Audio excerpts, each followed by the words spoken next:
Hi everyone, welcome to the next episode of Real Sense Retirement. I'm your host, Isaiah Riel.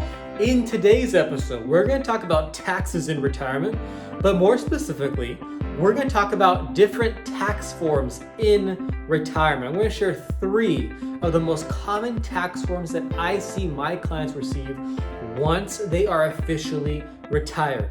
Now, before I begin, full disclaimer, not a CPA. I am not a tax professional. With any tax-related matters, please contact your tax professional or CPA.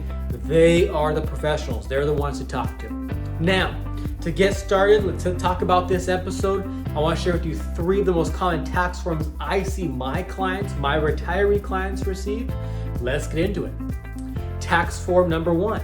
A 1099-R.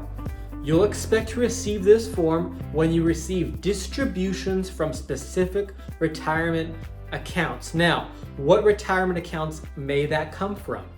It can come from pensions. It can come from annuities. It can come from retirement or profit sharing plans. It can come from IRA accounts or insurance contracts, those to name a few. If you receive distributions from any of those types of plans, most likely you will receive a 1099-R. Now, here's a quick note. Pay attention to this. And also, too, for your own investments, see where your investments are. Are they with one company or individual? Are they with multiple companies? Because if they are with multiple companies, then you may receive multiple 1099-Rs.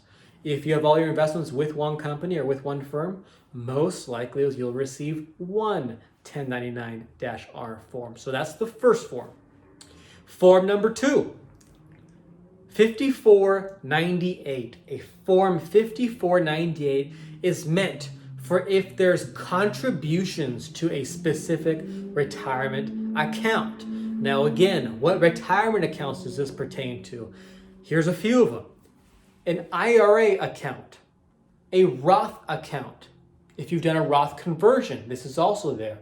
A simple account, a SEP account. Those just to name a few.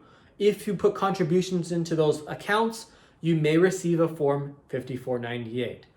In addition to that, and this next part's important, if you rolled over investments into an IRA account, you will also be receiving a form 5498 sharing with you the amount of the rollover. So if you did contributions or a rollover, expect a form 5498.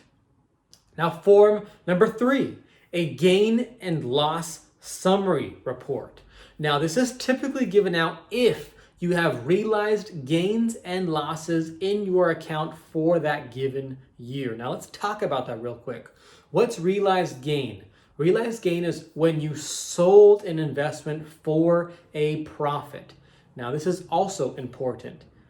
Depending on how long you held that investment will decide if you pay ordinary income tax or capital gains taxes. Let's talk about that. If you held that investment for less than a year, whatever money you made on that investment, whatever profits and gains you had, will be taxed at ordinary income tax brackets based off of what your income bracket is. If you've held the investment that you made a gain on for over a year, most likely it'll be taxed as capital gains taxes, and most likely you'll get favorable tax treatment. So please pay attention to that. If you have a capital loss, realized loss, I should say, on your accounts, you can use up to $3,000 of that loss and put it towards your tax liability for the year, meaning that it will decrease your tax liability by $3,000. So those are the 3 tax forms that I want to share with you today to be prepared for retirement and be prepared for taxes for retirement. Of course, there are other tax forms. Those are just 3 of the most common ones. If you have any questions, you have any thoughts, talk to your CPA, talk to your tax professional. You can also call me and I'll lead you in the right direction if need be. I look forward to talking to you again soon. Thank you so much. Have a great day. Stay safe. Take care. Bye-bye.